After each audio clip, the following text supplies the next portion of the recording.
আঞ্চলিক আবহাওয়া কেন্দ্র কলকাতার দৈনিক আবহাওয়া আপডেট ভিডিওতে আপনাকে স্বাগত। রাজ্যের সর্বত্র শুষ্ক আবহাওয়া ছিল।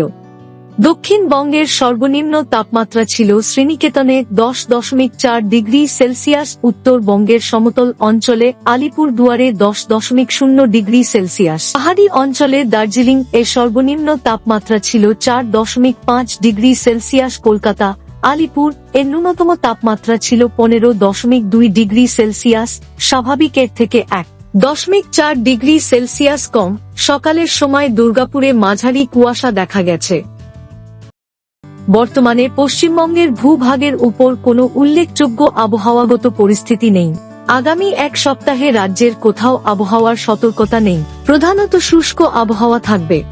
পশ্চিমবঙ্গের সর্বত্র আগামী 7 দিনে ন্যূনতম তাপমাত্রায় উল্লেখযোগ্য পরিবর্তনের সম্ভাবনা নেই। আবহাওয়া সম্পর্কিত আরও আপডেটের জন্য আমাদের অফিসিয়াল ওয়েবসাইটটি অনুসরণ করুন।